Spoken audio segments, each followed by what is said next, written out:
Sir ବଡ଼ ଖବର exit poll ହିସାବରେ ଏଥର ଓଡ଼ିଶାରେ ବିଜେଡ଼ି କିମ୍ବା ବିଜେପି କିଏ ସରକାର ଗଠନ କରିବ? ଦେଖନ୍ତୁ, ବିଭିନ୍ନ ଗଣମାଧ୍ୟମରେ ପ୍ରଚାରିତ ହେଉଛି ଯେ ଓଡ଼ିଶାର ଜିଲ୍ଲା ସରକାର ହେବାକୁ ଯାଉଥିଲେ, କିନ୍ତୁ ପ୍ରକୃତ କଥା ଆପଣ ଦେଖିବେ ଆମ କେଉଁଝର, ମୟୂରଭଞ୍ଜ, ବାଲେଶ୍ୱର ଓ ଭଦ୍ରକ ଏବଂ ନିର୍ବାଚନ ପ୍ରଚାର ଯାଇଥିଲେ ସମସ୍ତଙ୍କୁ ଗୋଟିଏ ନାରା ଯେ ସରକାର ପରିବର୍ତ୍ତନ କରାଯାଉ। ବିଶେଷ କରି ଭାରତୀୟ ଜନତା ପାର୍ଟିର ଯଶସ୍ୱୀ କାର୍ଯ୍ୟକର୍ତ୍ତା ଏବଂ ଜନସାଧାରଣ ଯେଉଁ ସ୍ୱତଃପ୍ରଦ ମଇଦାନକୁ ଆସିଛନ୍ତି ଯେ ବିଜେପି ସରକାରକୁ ଆମେ କାର୍ଯ୍ୟରତ କରିବୁ, ସେ ନାରା, ସେ ଉତ୍ସାହ, ସେ ଉଦ୍ଦୀପନା ପାଖରେ ଆମେ କହୁଛୁ ଆଗାମୀ ଦିନରେ ଭାରତୀୟ ଜନତା ପାର୍ଟି ଓଡ଼ିଶା ସରକାର କରିବ।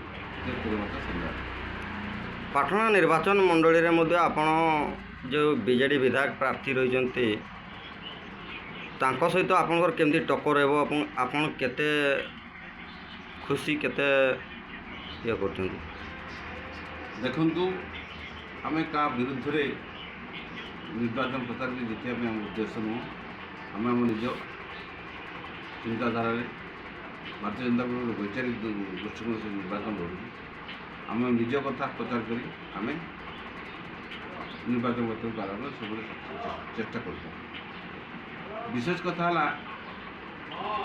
ବର୍ତ୍ତମାନ ଯେଉଁ ବିଧାୟକ ଅଛନ୍ତି ଯେ ଜଗନ୍ନାଥ ନାୟକଙ୍କର ଯେଉଁ ଅଶାନ୍ତି ଅଛି, ଗ୍ରାସରୁଟ୍ରେ ଯେଉଁ ପ୍ରକାର ନିର୍ଯାତିତ ଅଛନ୍ତି, ଲୋକମାନେ ସମସ୍ତେ ଚାହୁଁଛନ୍ତି ଯେ ସରକାର ପରିବର୍ତ୍ତନ ହେବା।